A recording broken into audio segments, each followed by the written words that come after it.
Madame, mademoiselle, monsieur, bienvenue chez vous dans le magazine Opinion. Au sommaire de Génération Humaniste de ce mois de septembre, la rentrée du CDH en famille au parc Péridaïsa avec le lancement de l'opération IDH.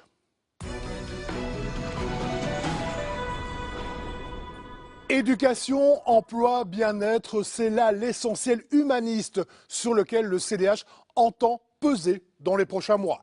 Benoît Ludgen l'a rappelé lors de la journée de rentrée en famille au parc Péridaïsa. C'est urgent, surtout pour les jeunes. Ils ont besoin de perspectives pour apporter énergie, enthousiasme et force de créativité. Reportage. 1500.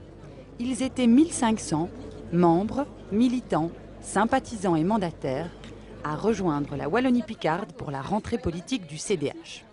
Dans la continuité du processus participatif initié par Benoît Ludgen, des ateliers créatifs et interactifs étaient organisés afin d'exprimer et traduire en propositions concrètes la vision de société des participants.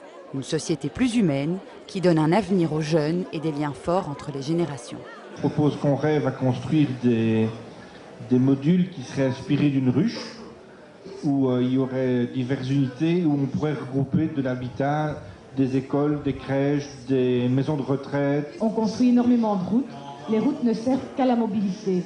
Et en voyant par exemple les pompes à chaleur où il y a les tuyaux qu'on doit mettre dans le sol, puisqu'on fait des tranchées pour faire des nouvelles routes, pourquoi ne pas mettre des récupérateurs de chaleur en toutes ces routes puisque les travaux sont en place? Quantité de maisons avec 3-4 chambres qui est adaptée pour des familles nombreuses, eh bien, il y a des personnes qui restent seules et dans des conditions qui ne sont plus adéquates. Donc, des échanges entre des locaux plus adaptés peut être une très bonne idée. Et parce que nos enfants ont sur l'avenir un regard irremplaçable, pour cette rentrée exceptionnelle, des ateliers créatifs leur étaient destinés. Votre président, monsieur Benoît Ludgen.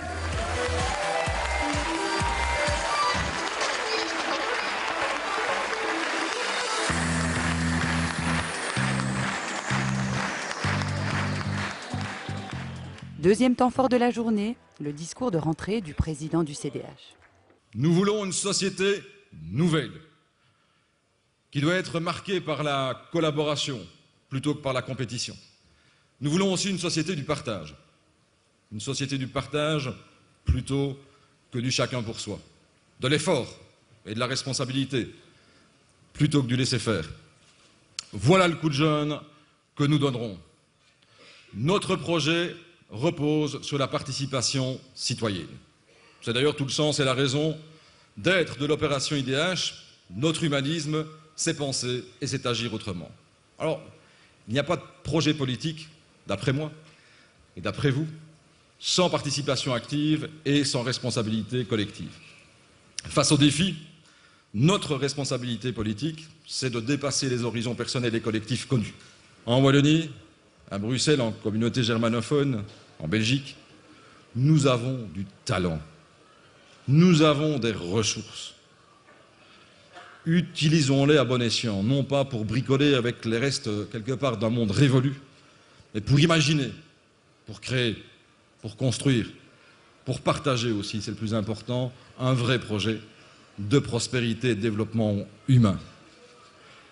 Alors Wallons, Bruxellois, avec nos compétences, avec notre passion, avec aussi notre plaisir de vivre ensemble,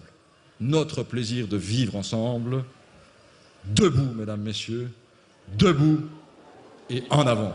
Merci, bonne journée et bonne rentrée. Cette reprise du collier a permis à l'opération IDH de prendre sa vitesse de croisière. IDH, c'est une vaste consultation de tous les horizons qui composent la société d'aujourd'hui. Un bouillonnement d'idées pour préparer ensemble le monde de demain sous la houlette d'une vingtaine d'ambassadeurs, les monsieur et madame IDH.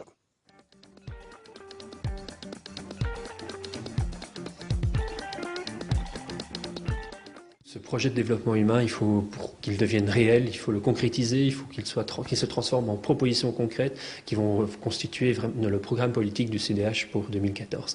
Et IDH est la conviction que ce programme politique, on ne va pas le construire tout seul, on va le construire avec la participation des citoyens, en dialogue avec la société.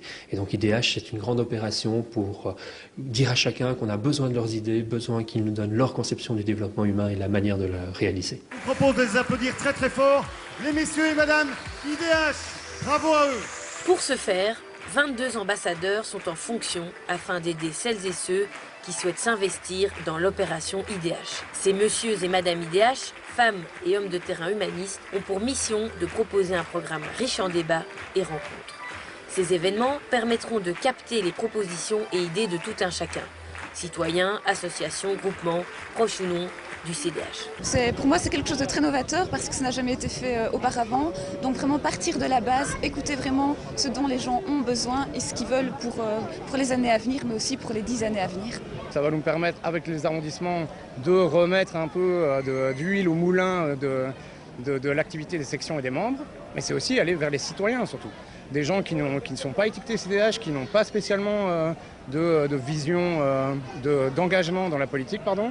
Et voilà, et c'est ça qui va être intéressant, c'est qu'on va avoir des points de vue qui viennent vraiment de partout. Véritable vivier d'idées et de propositions innovantes, cette opération se veut un lieu d'échange et de réflexion créatif pour écrire la société de demain. Animés sous une formule ludique et novatrice, ces ateliers seront l'occasion de réfléchir ensemble à nos priorités pour un avenir plus juste et humain. Je trouve très agréable le fait de pouvoir rencontrer d'autres personnes, surtout d'autres entités, et de discuter ensemble autour d'une table, de donner chacun son avis. Je trouve que c'était une très bonne idée. On a vraiment aussi l'occasion d'avoir l'avis de tous les militants, donc à la fois les jeunes et les moins jeunes. Et comme ça crée quelque chose d'intergénérationnel et de très participatif. Ensemble, on peut effectivement créer une nouvelle dynamique. Et je trouve effectivement extrêmement intéressant ce processus d'intégration dans la décision des membres du CDH. Je crois que c'est fondamental pour l'avenir même du parti. Les enjeux stratégiques du CDH, l'opération IDH, ces axes de travail découlent pleinement du congrès Développement Humain organisé au printemps dernier à Louvain-la-Neuve. L'avenir, cela se prépare et le CDH entend être un acteur majeur du mieux-être dans le monde de demain. Crise économique, sociale, environnementale, crise de valeurs et de confiance. Pendant des années, la croissance économique a généré une forte amélioration des conditions de vie. Services, protection sociale, infrastructures. Elle a aussi engendré des conséquences inacceptables.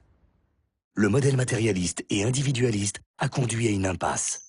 Inégalité, perte d'emploi, endettement, épuisement des ressources. Ce système ne parvient plus à ouvrir de perspectives. Se résigner serait trop facile. Pour demain, pour les générations futures, nous devons dépasser les crises et ouvrir une nouvelle voie. Notre mouvement est en marche. Il est ancré dans les réalités de nos régions. C'est un centre qui rassemble ceux qui veulent construire l'avenir. Notre projet ose proposer le bonheur pour objectif. Nous sommes des êtres humains. Nous l'avons parfois oublié. Ce qui nous rend plus heureux, c'est le développement humain. Le développement humain, c'est investir dans la croissance de la qualité de vie, l'école, la famille, le talent et la force du travail. C'est donner à chacun sa juste part et retrouver le sens du mot économie. Une économie au service de l'homme. C'est mieux vivre ensemble, avec respect. L'avenir, c'est nous qui le choisissons. Construisons-le ensemble. Le changement, nous devons l'inspirer et le réaliser avec toute notre énergie et notre volonté. Ensemble, libérons notre créativité et notre imagination pour tracer un nouveau modèle. Inspirons, créons le changement. Le CDH veut construire ce projet et propose à chacun d'y prendre part. C'est un projet radicalement humain. Aujourd'hui, nous ne vivons pas la fin d'une époque, mais le début d'une nouvelle ère.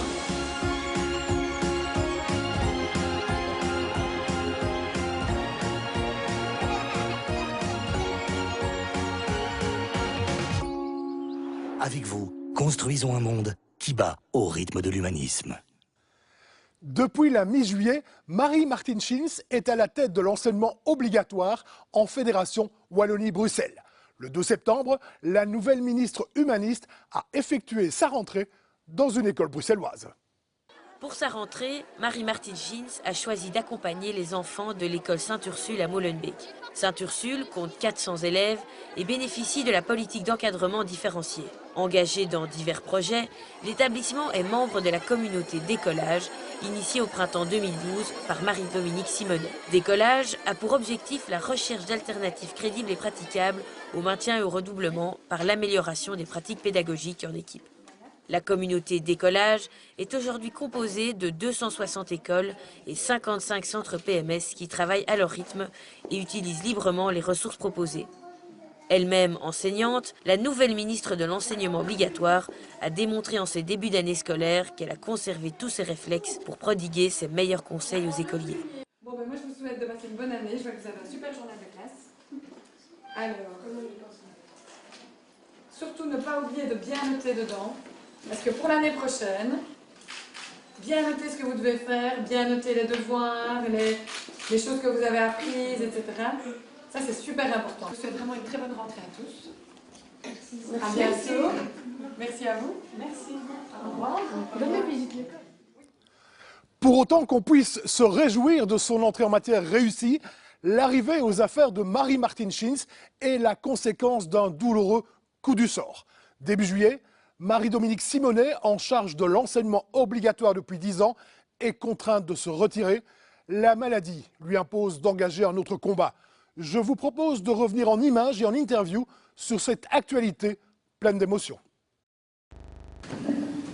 Je jure fidélité au roi, obéissance à la Constitution et aux lois du peuple belge.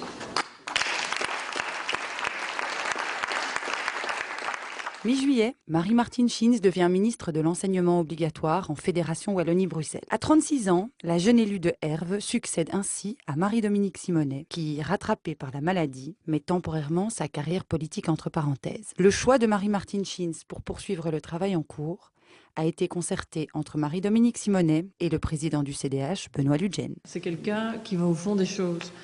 Elle a été enseignante pendant 10 ans, échevine pendant 10 ans, donc elle a fait les deux en même temps. Elle a une belle capacité de travail et elle a toujours voulu enseigner. Donc c'est déjà sa passion et en même temps être échevine, c'était aussi ta passion. Donc tu as mené deux passions, et ben maintenant tu vas vraiment pouvoir les réconcilier puisque tu vas être dans l'enseignement et tu feras en même temps, tu continues à faire de la politique.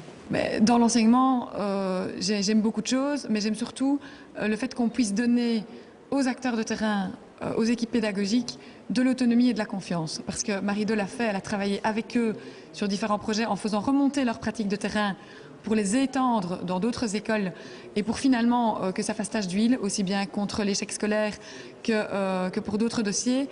Et donc cette pratique, moi je pense que c'est une bonne méthode, j'ai vraiment envie de la poursuivre. Maintenant ce sera peut-être mon style à moi, mais on se ressemble sur beaucoup de points, on est toutes les deux très pragmatiques. On préfère les solutions aux conflits et donc je vais essayer de poursuivre sur cette lancée tout en amenant ma personnalité et mes idées. Une méthode Marie-Do Simonet que Benoît Ludgen a tenu à mettre en exergue. Les parents, les enfants, les enseignants, le monde éducatif en général avaient besoin d'une méthode particulière, la sienne, liée à sa personnalité, pour faire en sorte que le dialogue, le respect, la tolérance, l'envie de travailler ensemble puissent l'emporter pour fédérer finalement l'ensemble des acteurs, pour apporter aussi la sérénité nécessaire à toute réforme. Marie-Martine Schins poursuivra donc sur ce chemin. Licenciée en langue et littérature romane, Marie-Martine Schins est également titulaire d'un diplôme d'études spécialisées en administration publique.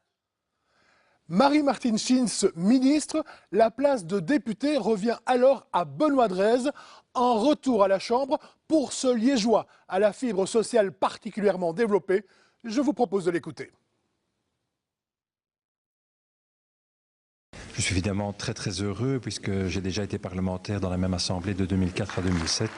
Et donc c'est un immense plaisir de revenir dans un lieu où j'ai beaucoup travaillé, notamment dans les matières sociales, de retrouver une série de collègues qui sont toujours là, le personnel de la Chambre aussi, et aussi le plaisir de voir le groupe me confier la commission des finances et du budget, dans lesquelles je vais m'investir au mieux, sachant qu'on est dans une période économique difficile où les matières budgétaires sont essentielles.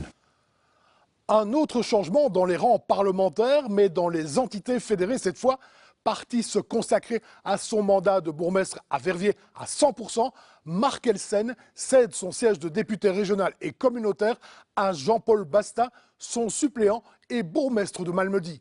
On revient sur sa prestation de serment à Bruxelles. Je jure d'observer la Constitution.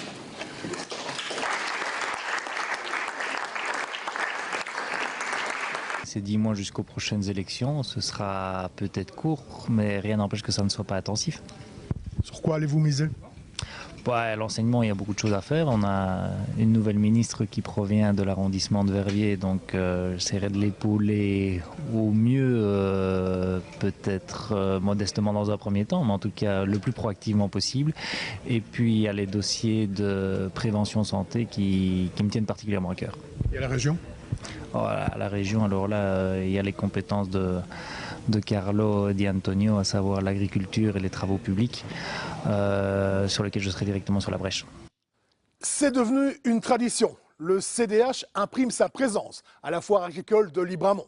Cette année encore, pour la 12e année consécutive, 800 mandataires et sympathisants se sont retrouvés pour partager un petit déjeuner et entendre Benoît Ludgen appeler au soutien de l'exception agricole. Le président du CDH a également reçu Chris Peeters, le ministre-président de la Flandre et ministre de l'Agriculture, pour dresser le bilan de 10 années de régionalisation du secteur. C'est un moment de convivialité qu'on apprécie énormément. Nous, on vient de Chimay et on a fait une bonne heure et demie de route. Et c'est très agréable de commencer la journée par le petit déjeuner qui est offert par le CDH. On peut le dire, la tradition est respectée. Pour la 12e année consécutive, mandataires, membres et sympathisants du CDH se retrouvent dans leur jardin à l'occasion de la journée inaugurale de la foire de Libramont. 850 personnes ont pris part au petit déjeuner humaniste où convivialité rime avec soutien au monde agricole et rencontre. Pour les rencontres, la preuve, voilà, monsieur Austen ici de Plombières, moi je suis de Perouet en Brabant Wallon et on s'échange beaucoup d'expériences. C'est très enrichissant au sein des communes. C'est le fait d'être là aussi avec le monde agricole et cette année-ci c'est encore plus particulier parce qu'on sent une sérénité. Le monde agricole connaît quand même une crise moins importante cette année-ci, quand il y a eu les crises sanitaires, le prix du lait, etc.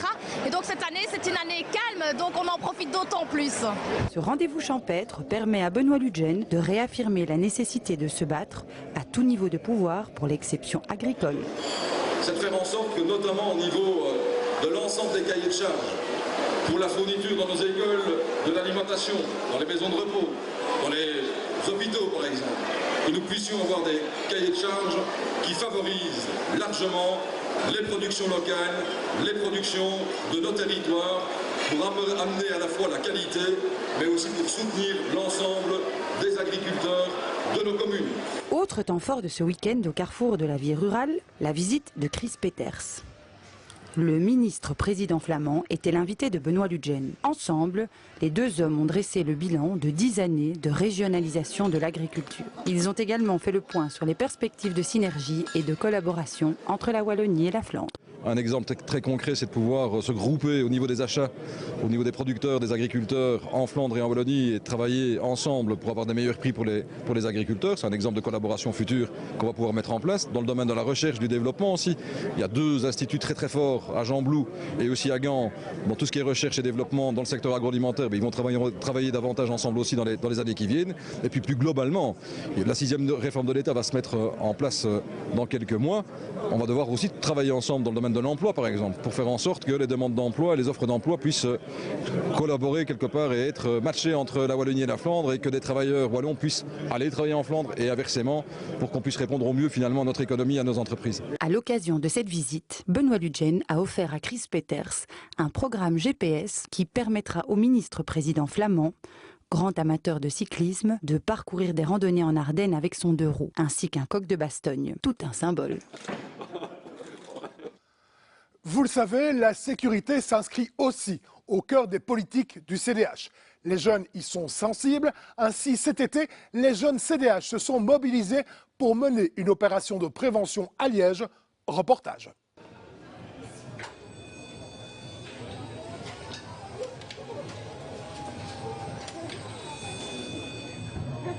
La voiture tonneau, c'est l'outil idéal pour prendre conscience de l'importance de boucler sa ceinture de sécurité. C'était une des activités proposées par les jeunes CDH dans le cadre de leur grande journée de sensibilisation à la sécurité routière. C'est une journée qui est extrêmement importante pour nous parce que la sécurité routière est vraiment au cœur de nos préoccupations. On se rend compte aujourd'hui que les accidents sur la route sont l'une des principales causes de décès des jeunes au jour d'aujourd'hui. Et donc voilà, c'est pour cette raison que, entre autres, que nous sommes là aujourd'hui. Il y a encore beaucoup trop de nos jeunes qui sont tués sur les routes.